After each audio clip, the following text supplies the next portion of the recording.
41 বছর ধরে তিনি জানতেনই না এই পৃথিবীতে নারী বলে কিছু আছে।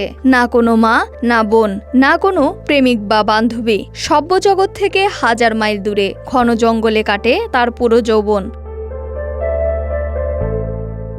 গল্পটা ভিয়েতনামের হো ভ্যান ল্যাংয়ের। 1972 সাল। তখন ভিয়েতনাম যুদ্ধতুঙ্গে।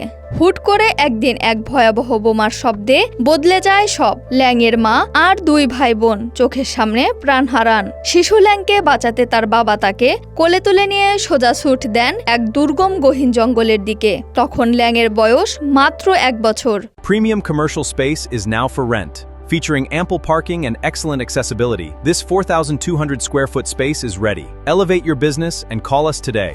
তারপর কেটে যায় টানা 41 বছর। কোনো ঘরবাড়ি নেই, কোনো স্কুল নেই, মানুষের কোনো কোলাহল নেই। ল্যাং বড় হতে থাকেন পুরোপুরি প্রকৃতির কোলে। খাবারের জন্য শিকার করতেন ইঁদুর, বাদুড় আর গাছের ফলমূল। ল্যাংয়ের বাবা তাকে বেঁচে থাকার কৌশল শিখিয়েছিলেন ঠিকই, কিন্তু পৃথিবীর অন্য অর্ধেক মানুষ অর্থাৎ নারী সমাজ সম্পর্কে একটাও অক্ষর বলেননি।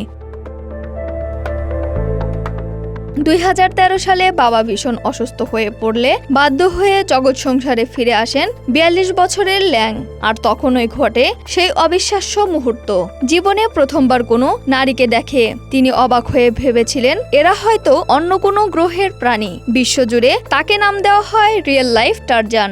জীবন অবাক না করলে কে করবে? 28% মিল্ক ফ্যাটের অবাক করার সাথে ফ্রেশ মিল্ক পাউডার। জীবন অবাক করুক প্রতিদিন। কিন্তু দুঃখের বিষয়, জঙ্গলের বিশুদ্ধ বাতাসে 41 বছর কাটানো ল্যাং আধুনিক সভ্যতার ক্যান্সার আর প্রক্রিয়াজাত খাবারের সাথে লড়াই করতে পারেননি। লোকালয়ে আসার মাত্র 8 বছরের মাথায় 2021 সালে 52 বছর বয়সে মারা যান এই রিয়েল লাইফ টারজান। ইসরাত জাহান ইমু, ঢাকা এক্সপ্রেস।